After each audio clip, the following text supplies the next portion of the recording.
Hi, my name's Adam Buxton. Hi, my name's Joe Cornish.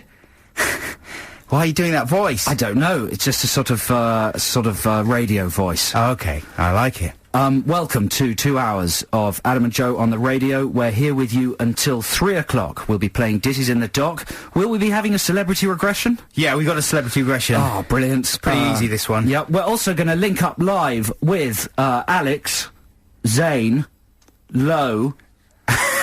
I always panic about his name because there's so many Alexes. It's the Zane factor, isn't it? Yeah. Okay, I just had a little panic. Alex But Zane. I was right, wasn't I? Alex Zane. Yeah. But Alex Zane, who's at Ulu at the XFM event there, we'll be going live to him at, I think, about past for a live link-up. I'm excited about that. Yeah. In fact, we could act it out right now and see if it matches up. Really? You pretend to be the presenter, I'll pretend to be Alex. Okay. Hello, Alex. Hi! Alex, can you hear us? Yeah! Are you awake, Alex? What? How long have you been sorry. awake for? Sorry. Have you snogged any young oh, XFM listeners yet? 3 hours. What? Okay, bye! Bye! That's it. I am going to ask him whether he's snogged any XFM listeners. Because I think he does. Have you seen his girlfriend? I think he does. Have you seen his girlfriend? Well, hopefully she's not listening, but I don't have any concrete evidence, but I think Zane Lowe probably humps a lot of listeners. And I envy him. You're talking about Zane Lowe now? Yeah. We're talking about Alex Zane. Alex Zane. This is getting very confusing.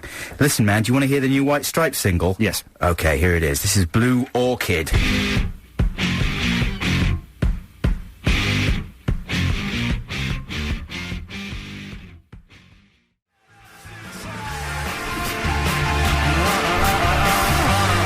That's Hard Fi.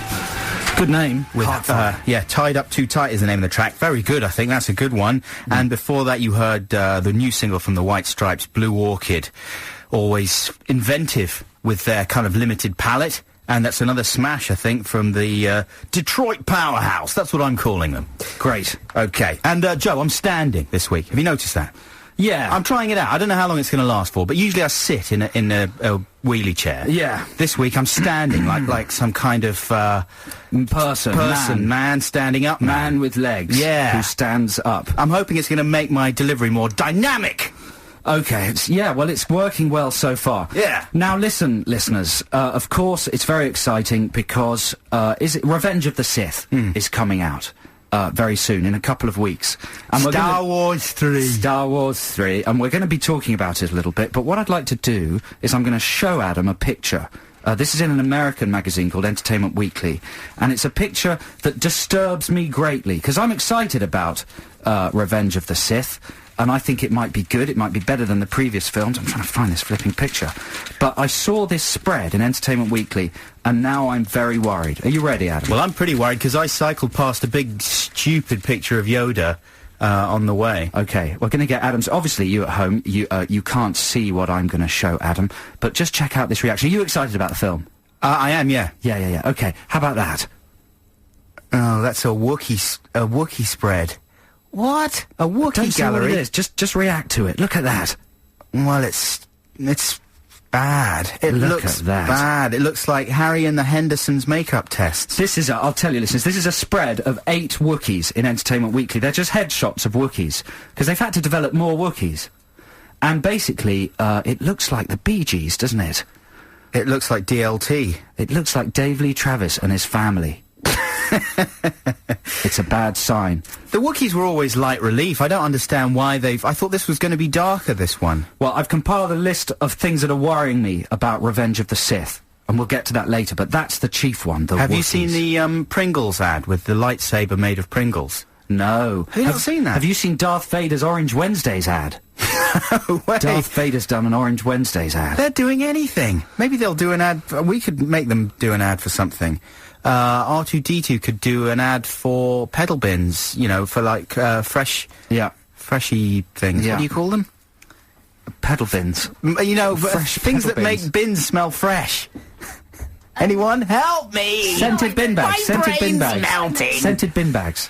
I don't know what I'm talking about. Let's go to a record quickly. Okay. Just while I remember it though, you've got to check out the Pringle ad because it's really good. Like he flips the top off his Pringles and a big laser beam shoots out with Pringles suspended at various points up the beam. So he can simply reach in. He doesn't burn himself. I don't understand why. There's certain logic. Sorry, who's doing this? Who's holding the lightsaber? The Pringle guy. Okay, not one of the Star Wars characters. No. He's a Pringle guy, and he can pluck out Pringles from the beam. They're suspended in the beam. He doesn't, hurt himself, and just has the pleasure of the Pringles. And then there's a growl, and he notices that his lightsaber beam has had a big bite taken out of it. And guess who's sat next to him? Chewbacca the Wookiee. I tell you what, there are Revenge of the Sith lottery scratch cards as well. And on the tills in the newsagents, there's a picture of Ewan McGregor, and it says, "Are these the scratch cards you're looking for?" Or something like that. This could be a texter, couldn't it? Worst possible Star Wars tie-in product. What's a tie? I mean, it couldn't get much worse than that, could it? Oh, but Star Wars invented the whole tie-in thing. So I think they're totally shameless. They'll do anything. Well, text us. What would be the worst Star Wars tie-in product you could possibly get? 83XFM is the text number, and you can win a book.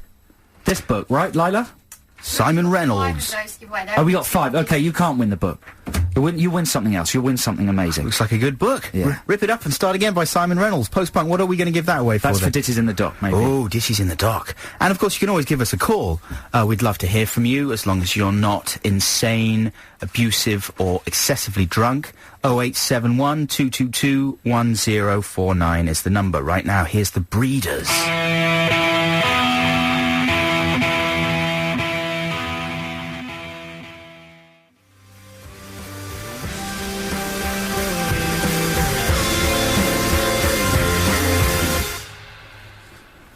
Oh, yes. Rock. Now, we've got a text competition. Say who it was? Go on then. It's Athlete. That was Athlete. I wish he'd learned to sing properly, that guy. He can sing, he's emoting. He always sings like this. You're frightened of feelings. He upward ends his sentences. That's right. You know, which is very annoying in conversation. People who talk like that all the time. Oh, it's slightly different. It's not an upward inflection. I don't know, I think it is. It's an emotional inflection.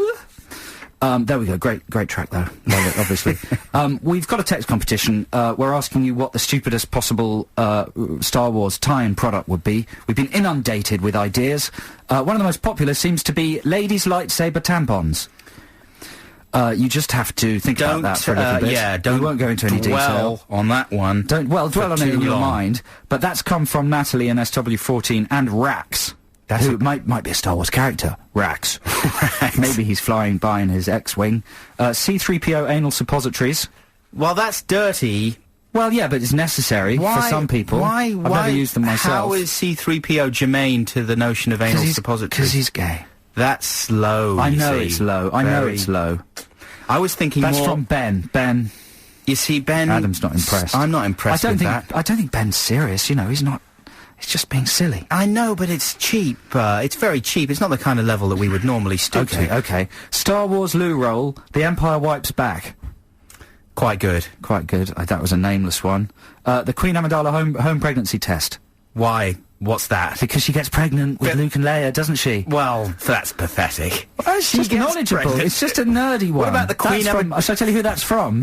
Who? Crazy Kraz. Crazy, you're not crazy. With 2 Ks. You're not Crazy Kraz. Crazy Kraz must be crazy to call him. You've got to change your name just to Kraz. Okay? Crazy Kraz. Because what about the Queen Amidala dress? Because she's a woman. What about that? Come on. How about this?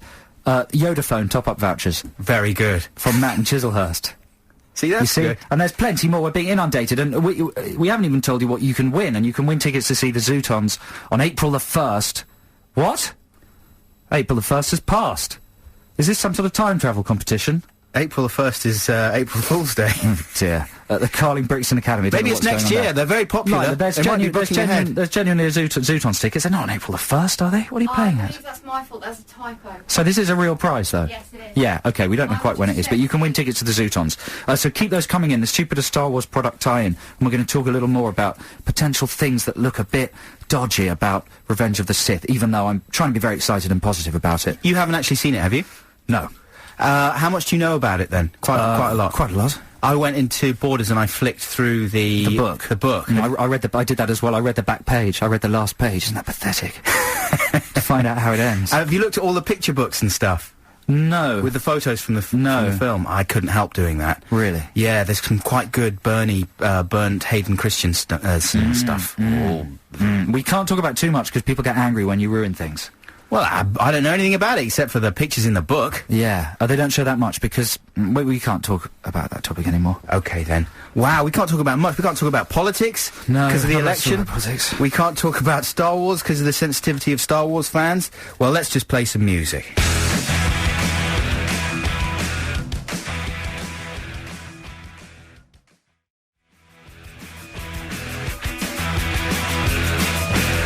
Wow, that's good, man. I really like that. That's the Future Heads with Decent Days and Nights. This is Adam and Joe on XFM. Guess what time it is, Joe? Oh, I think, what, in terms of the clock or in terms of exciting features? Exciting features. Competition time! Competition time. You could win a DVD or tickets to a show. You just never know. So sharpen up your brain and get ready to play. What competition is it? Celebrity regression therapy. Boy, it's really a very easy one this week. You'd have to be just stupid not to get it. And what's up as a prize? For Celebrity Regression this week, I think we're giving away copies of Miami Vice. Nice. The 80s TV series. It's a box set. It's got 8 discs, over 18 hours of Miami Vice. TV's hottest and hippest cop show. Yeah, I'm just reading off the box. As it was. I never really watched ago. that when it went out. Did you used to watch it? Miami Vice was one of those shows that all the cool lads used to watch. Really? Yeah. Are you sure? It was like the Sweeney and things like that, which I was always a bit too poncy for. I remember everybody rolling up their jacket sleeves at school. Did they really? Yeah, just rolled them up like that. But that wasn't a Vice thing, was it? Yeah, oh, absolutely, yeah. A suit jacket with rolled-up sleeves. Wow. Not actually rolled, but just pushed up. I remember going out and buying a white waiter's jacket to wear on holiday to make myself look more like Don Juan. And that was my nod to Miami Vice. It was sort of nominally exciting. All I remember about it was when Phil Collins turned up as a villain. And everyone said, doesn't Phil Collins do a brilliant job as a villain?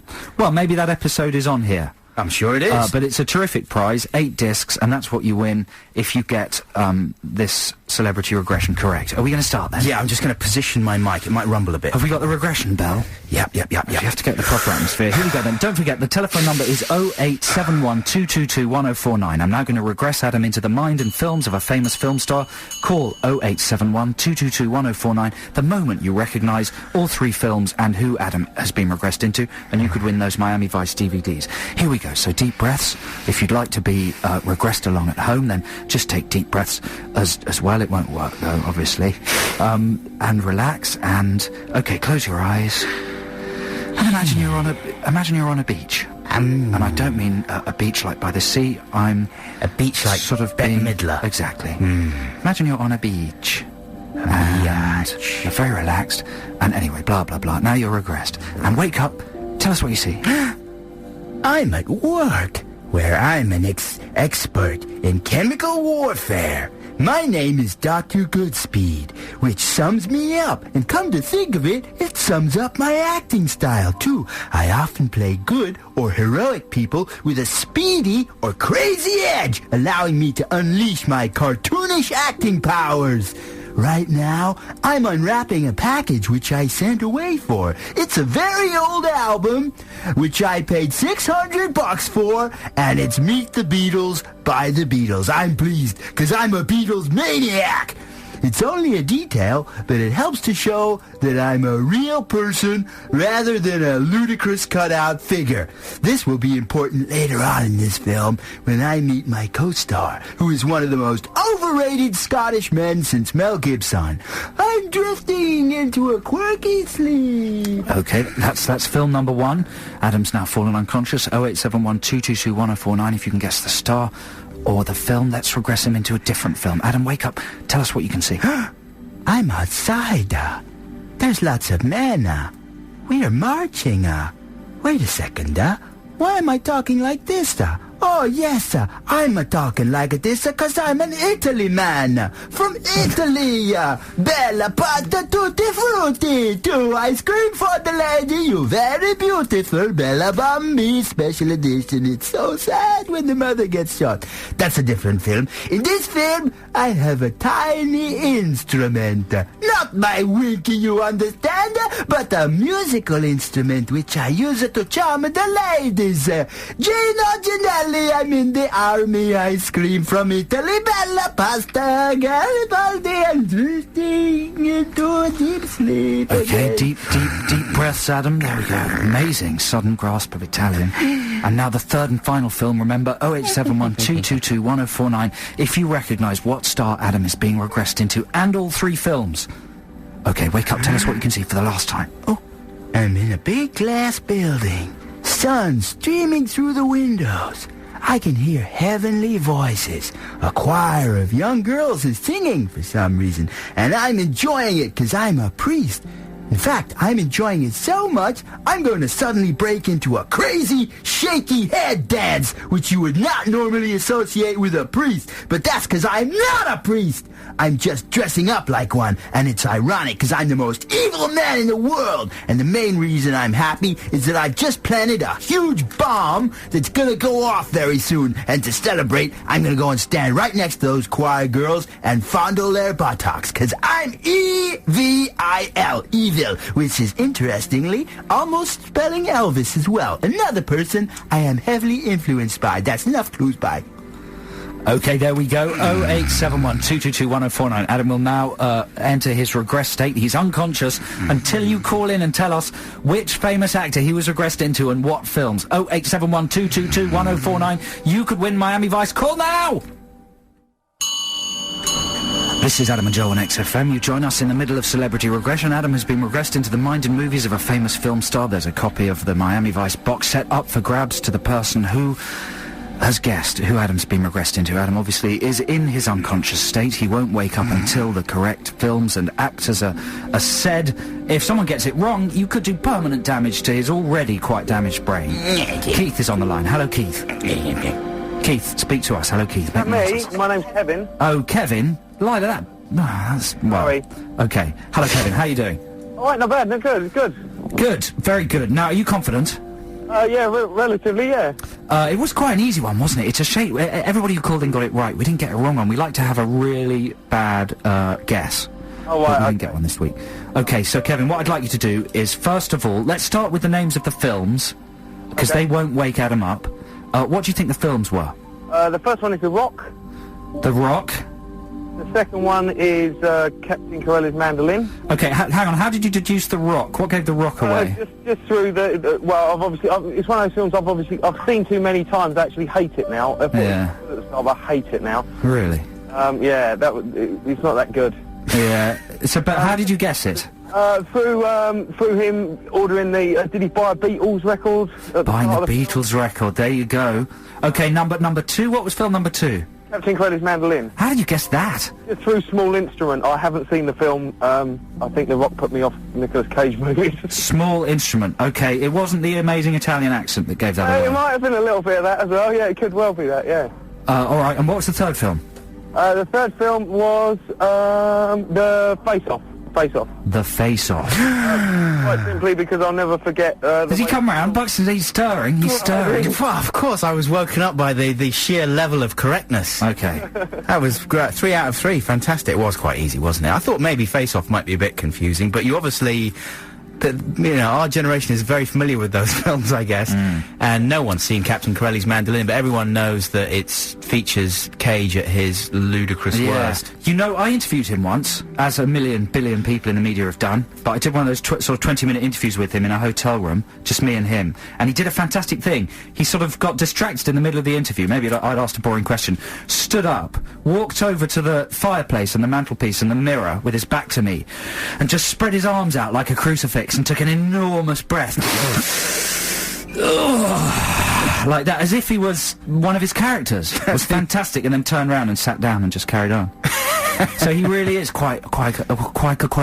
Quite a quirky man. Well done, Keith. There you go. You've won Miami Vice. Does that excite you? Yeah, relatively, yeah. Are you relatively? Are you going to watch all of those? All 8 discs? Yeah, I'm just going, in the minute it ends, I'm just going to get it and just watch it all. Well done, fantastic. Well, there you go. And of course, if you try to enter the competition and still want Miami Vice on DVD, it's in the shops now. Fantastic. Yeah? Courtesy of Universal Video. Kevin, thank you very much indeed for your call and for your intimate knowledge of the work of Nick Cage. I hope you enjoy Miami Vice. Of course, don't watch it too much because then you'll forget to vote, and we don't want anyone to do that. You know what we're going to do next? What are we going to do We're going to next? announce the winner of our Star Wars text competition. Oh, fantastic. We'll do that after these ads. XFM. Wow, that's got swagger. Epic swagger of epic proportions. It's epic. That's the Tears with Refugees. You know, it was my mum's birthday on Thursday. We went out for a very nice meal. She listens to the show every week. Hello, Mum. You know, I actually call her Mummy. Yeah. But if I'm on the radio or in public, I tend to call her Mum. Do you do that? Do people out there do that? If you're in your house talking to your mummy, and you call her Mummy, but if you're in the street, you go, "Here, Mum." Well, Mum. Yeah, Mum. That's my mum. But I can't do it. This is not what I was going to talk about. But I can't make that switch if I'm actually in front of her. Yeah. Does that ever happen to you? You've got a friend round, and your mother's there, and you go, "Oh, and this is my mummy." Yeah. Like that, because you don't want your friend to think you're a ponce. Well, at a certain point, I was watching EastEnders, and I always remember Nick Cotton used to call his mother Ma.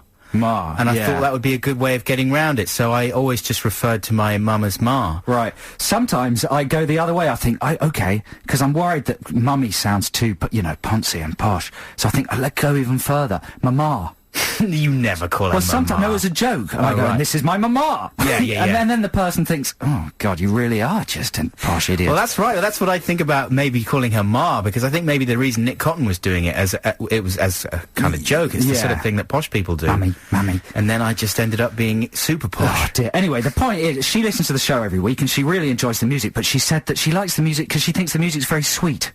On XFM, she thinks, and that's a good observation of the general current indie music scene. Very sweet, and she says all the boys who sing sound as if they're going to cry. She said. So, and I think that's nice, isn't it? Absolutely. That's a good thing. Thanks, Mummy. Thank you I'm very going to much. unashamedly call you Mummy Yeah. from now on. Well, Good one. What about your dad? You call him Daddy? I call him Dumbles. I don't. I'm lying. I don't call him Dumbles. I call mine Poppy Waffles. Poppy Waffles. Not in public, though. Yeah, in public. In private, I call him Chief. Poppy Waffles. Do really tough people, like hard men, who've maybe served time, call their mums Mummy? It's weird, because now that I've got children myself, it's just a very natural instinct to tell them that your name is Daddy, because it's... Well, it's nice to say, isn't it? It's like doodle-google. It's like a baby sound. Exactly, it's cute. It's and comforting to So say. it's difficult. I don't think there's any point at which you sort of say, hey, come on, you're 4 now. It's looking a bit poncy, this whole daddy business. That was fine when you were a toddler. But I want you from now on to either refer to me as Dad, Mr. Buxton... Well, kids usually go through a phase of calling their parents by their first names, don't they? Really? Yeah, quite a lot of kids. I know some people who through their whole childhoods called their parents by their first names. I bet you there's listeners out there who that's the case. Like when they were 9, they'd say, "Yes, Marjorie. All right, Donald." If their parents are called Marjorie and Donald. That's very unconventional. It's unconventional, but it's not unheard of. No, it's not unheard of, I agree. But when I always heard people, like, if my friends were calling their parents by their first names, I'd think, something is amiss in this unit. I don't like it. I've got to get out or report you to the social services. Yes. And usually I would. Someone's texted in, I call my mum Bum.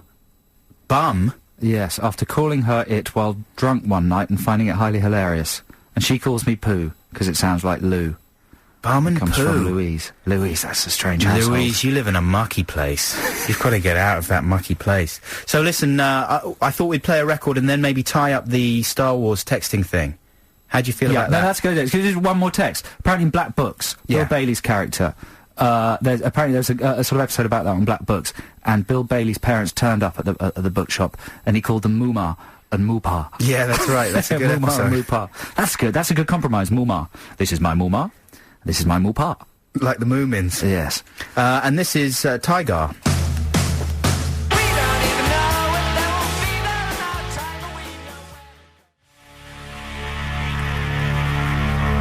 There you go, that's Tiger, who at one stage, Lila, were going to be sort of big and exciting, weren't they? Who's saying they're not, still?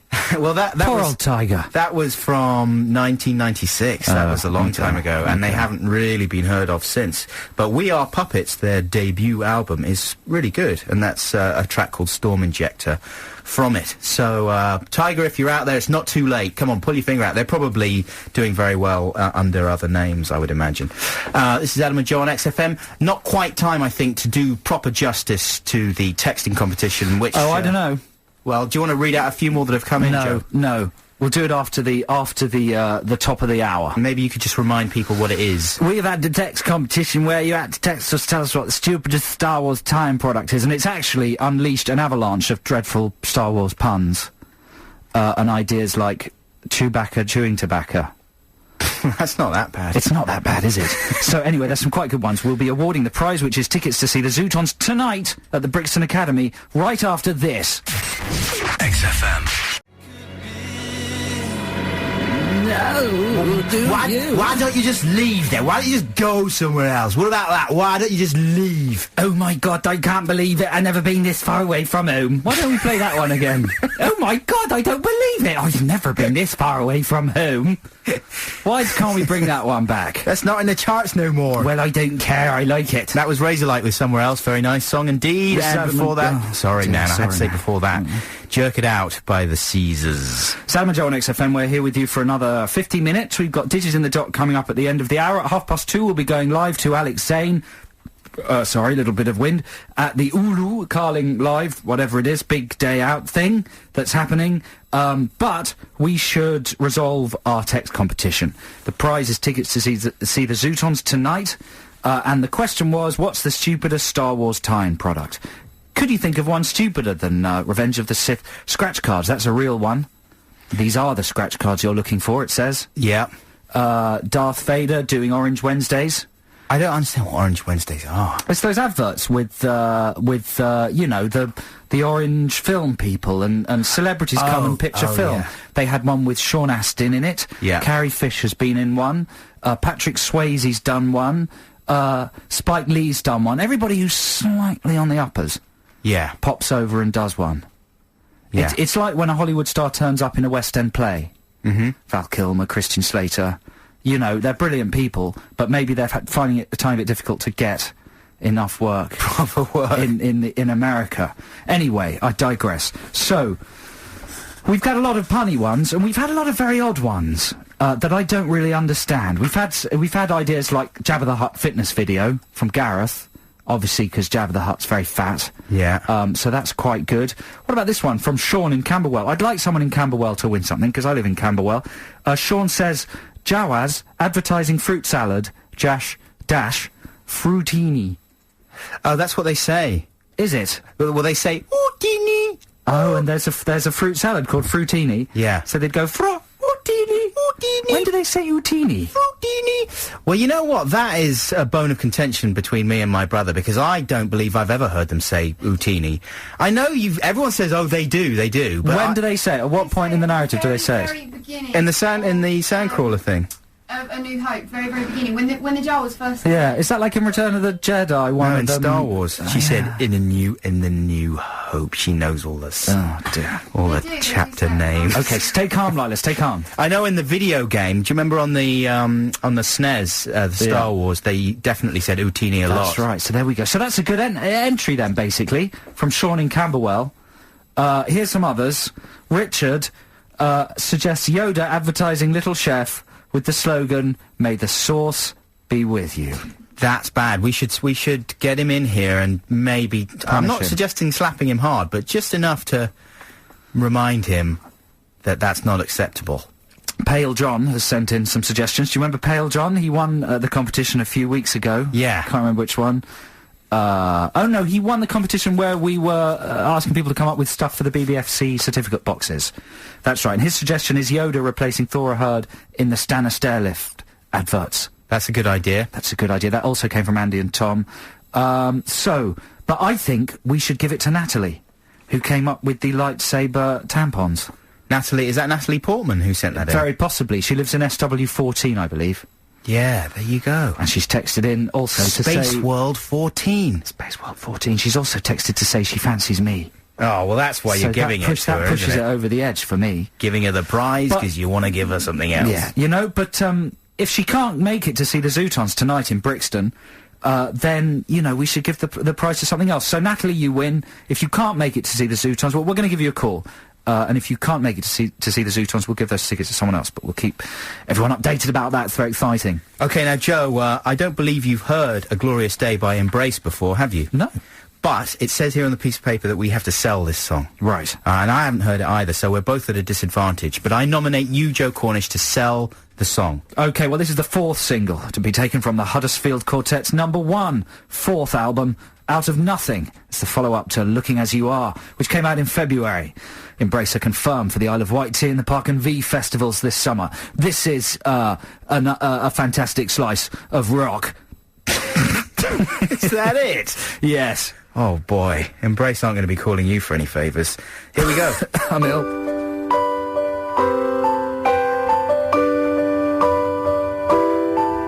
Yeah, listen to that slice of rock.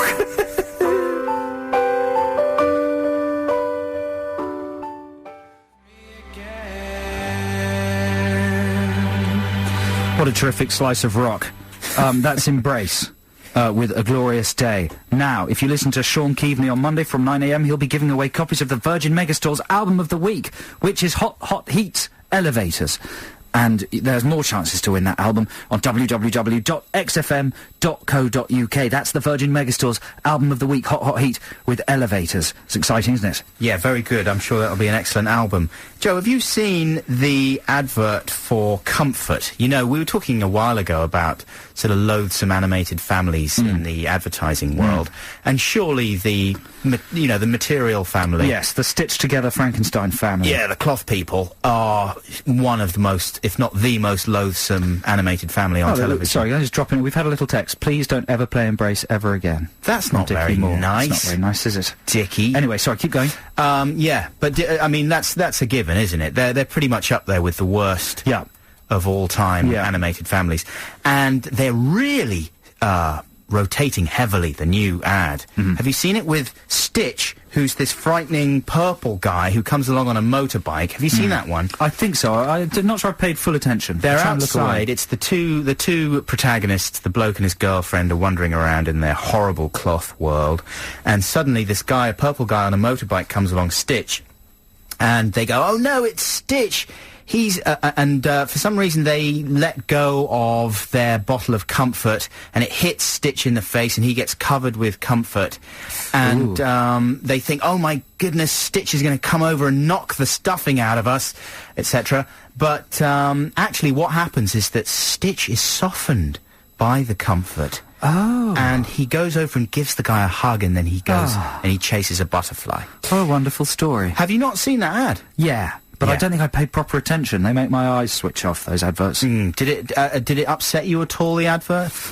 Well, we've talked about this before. I hate it. Yeah, and I hate them. I hate them very much, and this ad sort of takes my hatred to a new place, though, because there's something really creepy and disgusting about Stitch, like in an excessively frightening way.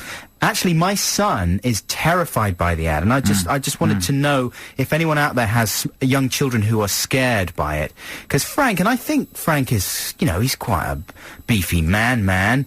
Maybe he's going into a new, slightly poncy phase, but he howls in fear whenever the ad comes on. He hates Stitch, and it really makes him cry, like proper grief, tears coming out of little Frank's face, and it's not very nice for me, obviously. But I know exactly where he's coming from, and I was just curious if anyone else out there had experienced the same thing with Stitch, the Comfort. The mistake they made was to do it in CGI. If they genuinely stitched little people and paid us a lot of money to do it, that would be a brilliant advert. Absolutely. Hey, you know that bit in The Hitchhiker's Guide to the Galaxy where they all suddenly turn into cloth people? Yeah. You see, that's charming. That's properly well done. They're actual cloth people. Someone's knitted them, yeah. Yeah. And there was was it a Michel Gondry video for, I can't remember the name of the band, but there's been a few knitted videos which have been very good as well. Hey, I'm not going to get time to do my most worrying things about Revenge of the Sith, am I? Oh, no, you definitely will. Let's, yeah, we're going to play... I've got a free play now. This is some classic Talking Heads, and after this we're going to do the ads, and then we'll come back with some Revenge of the Sith. Which Talking Heads track? This is from Fear of Music, and it's called Cities. Think of London, small city, dark.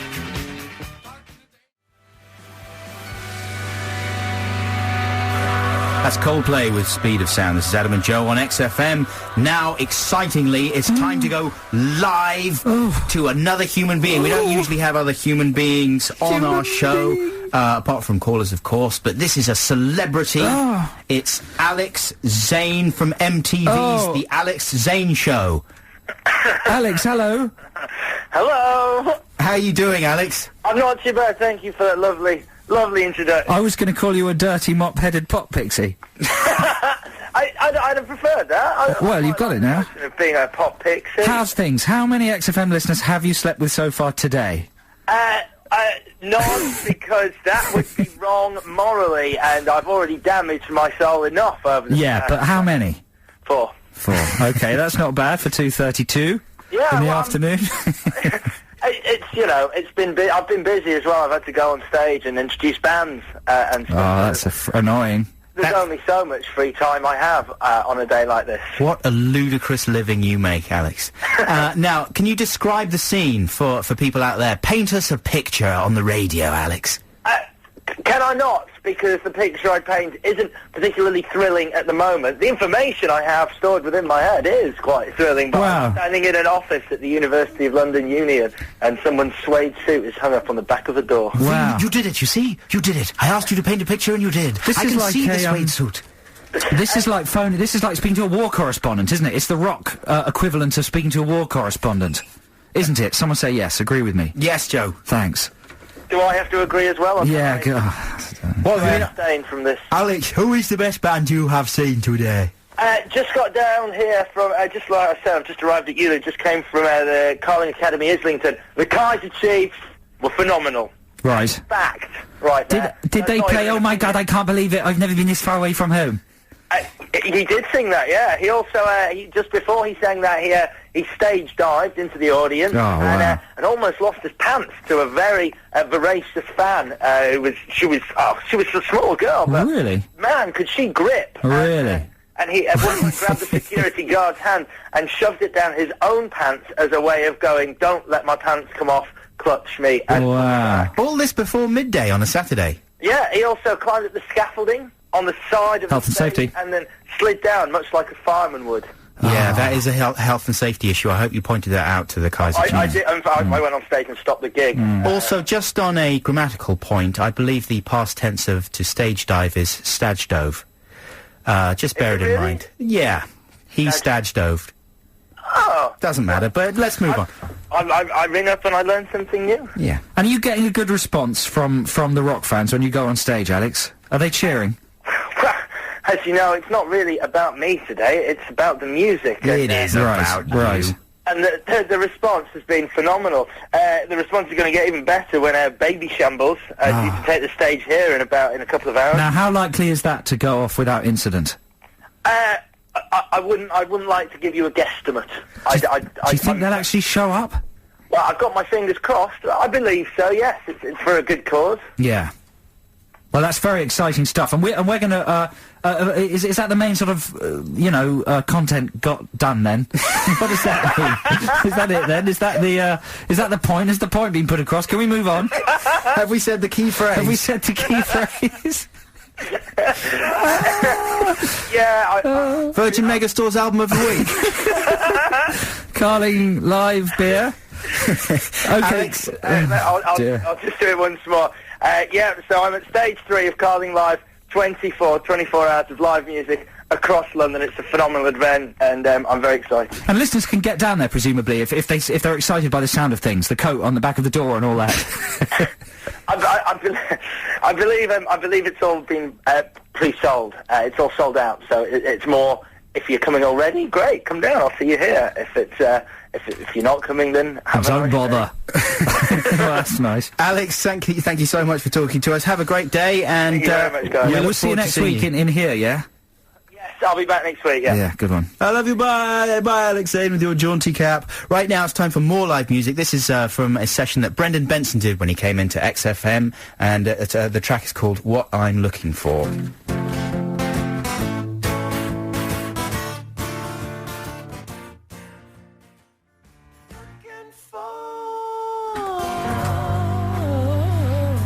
Fantastic job, Benson, there. Brendan Benson with What I'm Looking For.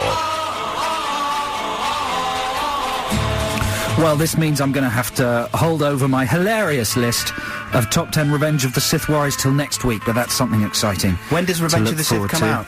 A couple of weeks, well, so that's still plenty of time. Yeah, lots of time. It's time for Ditties in the Dock, the part of the show where me and Adam, what's the word? Battle it out! Battle it out to decide who plays the final record of our 2-hour show. This week, the theme is political records because of the forthcoming election. Political songs, is that right?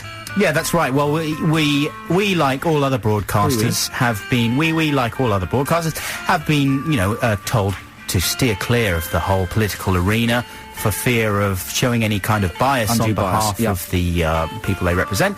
So, you know, we thought one way of maybe having a little bit of politics in the show would be to battle it out between a set of songs with some kind of political theme. Joe, so many to choose from. Absolutely. Yeah, I was going to choose Russians by Sting. That would have been a good one. How can I save my little boy from Oppenheimer's deadly toy? There is no monopoly of common sense on either side of the political fence. Yeah. But I didn't choose that one. So I go through some other ones I didn't choose? Yeah, go on. Did you know that Grandad by Arthur Dunn was actually written by the Politburo? Clive Dunn. Clive Dunn? Yeah, that's correct.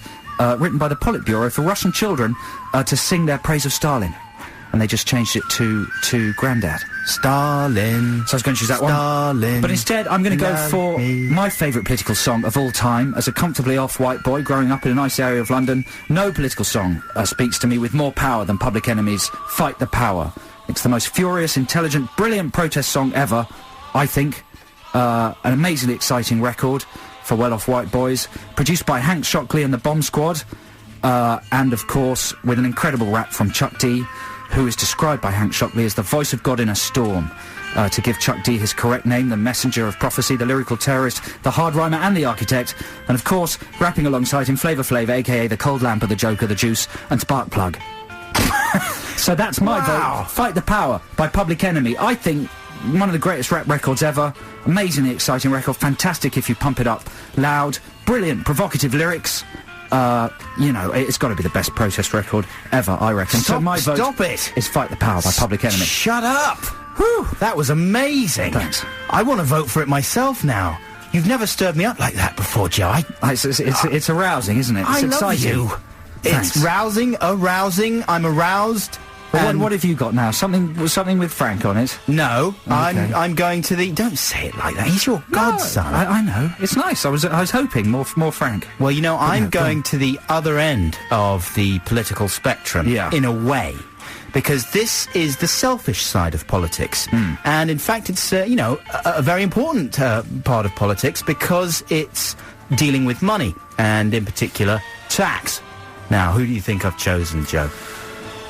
Is it the Floyd? It's not the Floyd, it's the Beatles with Taxman. Now, this is a track written by George Harrison, basically moaning about the fact that he was having to pay a lot of tax now that he was rich and famous, and telling off Harold Wilson and Ted Heath for charging the Beatles lots of tax and complaining about it. But of course that's one of the key factors that influence people's votes, and it will do for a lot of people this Thursday. It's true. You know? So, and it's a fantastic song, of course. It opens up perhaps the Beatles' best album, Revolver. It really packs a punch. It's very simple, but it's extraordinary. And the swinging aspect of it notwithstanding, it's a sort of important political blast. Swinging? I never knew what does swinging mean? Moaning. Moaning. Yeah. Never knew what swinging meant. Selfish moaning kind of behaviour.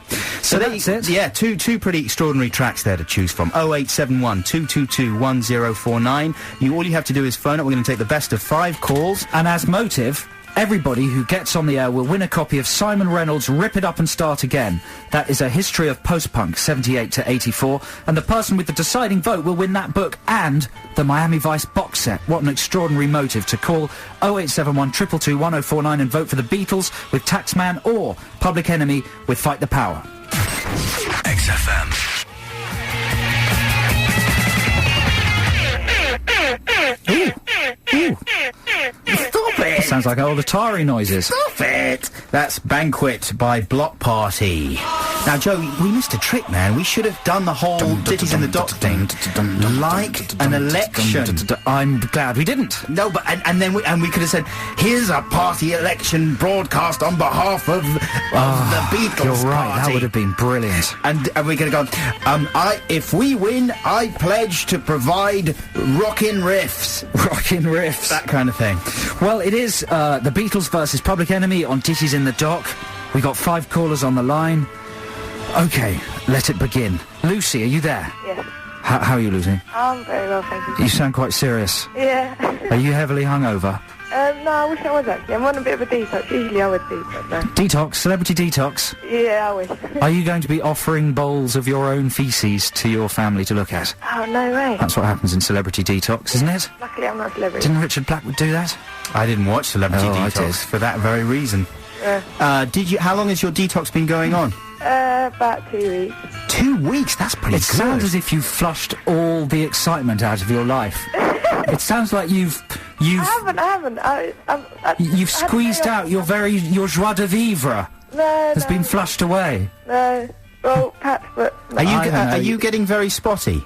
No. Is that a common thing? Sometimes that happens with a detox. All the toxins come out, and you go through a phase of looking as if you've died. Well, you feel rubbish and you look worse. Yeah. I think you should retox really heavily tonight. A big cake, a crack pipe, 20 bottles of White Stripe. I think that it sounds like you've lost your vim, your vigour, your pep. Joe, can you remind children out there not to take crack and cake? Don't smoke crack or eat lots of cake. Okay. Obviously, that was a joke. Lucy, Cake there. I couldn't... no, don't smoke cake. I'd give up the pipe, but not the cake. Do not smoke cake. What, Lucy? What are you voting for? Is it going to be the Beatles or the Public Enemy? Well, the Beatles, of course. The Beatles. Yep. Yeah. Okay, there we go. You win a copy of Rip It Up and Start Again, Simon Reynolds' fascinating post-punk book. You excited about that? Yeah, definitely. Do you like to read? Yeah, now I do. Now I'm on my detox. Yeah, brilliant. There we go. Lucy, thanks for calling. So it's 1-0 to the Beatles. We've got another Lucy. Hello. Hello, Lucy. Hi, I got a bit confused then, because I thought I was the first Lucy. Did you respond when we said Lucy? Awful. I was shouting at myself. Were you? Lucy, you're entirely different, though. You're at the other end of the Lucy spectrum. Really? Yeah. You're full of vim and vigour. I'm not detoxing. It was when you started on that I realised it wasn't me. Really? See, this is what happens. This is the difference between someone who is detoxed and someone who hasn't. I know she's not awake. What do you do, Lucy? Well, I can't tell you because I'm probably not meant to be on the radio. What do you do? Are you in a very powerful position? Yes, I'm She-Ra. You're She-Ra. That's very powerful. You must know He-Man then. What's he really like? We've fallen out. You've fallen out? Yeah, that's why you don't see us on telly anymore. So, Lucy, you're amazingly powerful, but you're insane. Yeah. Is the reason that you're not allowed to tell us because you've escaped from a special hospital? This is why, you know, I mean, power and insanity goes hand in hand. I bet you Lucy runs the BBC or something. Oh, yeah. Shit. She said a naughty word. Lucy, you're out of control.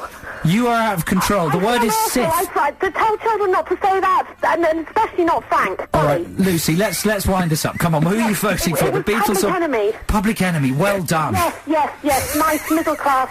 Lucy, it's been fantastic to talk to you, and I'm sure we'll see you at some sort of business meeting fairly soon. I really look forward to it. Love the show. Thank you very Lucy. much. Okay. So there you go, that's 1-0, Beatles 1, Public Enemy 1. Let's go to our third caller, Perry. Hello, Perry. Hello. How are you, Perry? I'm okay. You're all right. What do you think of the Lucys there? I think it's disgusting, this detoxing stuff. Yeah. I'm currently retoxing at this moment. Really? Well, can I ask you, Perry, which was your favourite Lucy out of the two Lucys? The second one, because of her silliness. She was silly, wasn't And her she? foul mouth. She was keyed up to such a point of heightened poshness that she was just all over the shop. Swearing, bouncing off the walls, getting excited. And I bet you she does have quite a powerful position in some company or other. Anyway, what are you going to vote for, Perry? I'm going to vote for the Beatles. Yeah, come on. And you know the track, obviously. I mean, it's very well known. Both these tracks are extremely well known. And have you made up your mind how you're going to vote? Don't talk to us, obviously, about anything political, but have you made up your mind? I can't be bothered. Yeah, you can't be bothered. You've got to use that vote. That is my political stance at this time. You've got to use the vote. Come on, Perry, use the vote. Even if it's just tactical, Perry, you've got to get in the ballot box. It's fun. Voting's fun. You get to look inside your local primary school. What? Well, I went there anyway, so what's the point? Well, you go. It's a good excuse to go back, and you tick your name off. It makes you feel like you belong and matter. Okay, Perry, well done. So there we go. We've been told to speed this up, otherwise we're not going to have time to play the track. It is 2-1 to the Beatles. What's going on? Karen, are you there? Hello. Hello, Karen. How are you? I'm very well, yes. How are you? I'm fine. Well, you sound so chattable too, but we've used up all our chit-chat time. Oh, I'm sorry. Talking to Lucy and Perry. Chase. Who are you voting for? Beatles or Public Enemy? The Beatles. What's going on? What's that? What is that then? Well, that's it then, isn't it? That's it. That's the end of the story, isn't it? Beatles have won. Lila, have you made an error? I believe someone actually changed their... Someone's changed their vote. Someone's changed their vote there. Because Cornish had swept the board, hadn't he? Cornish had pretty much... And Lila was trying to make it dramatic, and now it's all gone boobs up. I believe it could have been Karen, did change her vote. Karen, have you changed your vote? Are you still there, Karen? I was helping with time. You were helping with time by changing your vote? You're short of time, yeah. You can't do that. You've made a mockery of the entire political process. So you actually called in to vote for Public Enemy? Yeah, I did. Well, there you go. Well, stick with your vote. Public Enemy, 2-all. All right, then.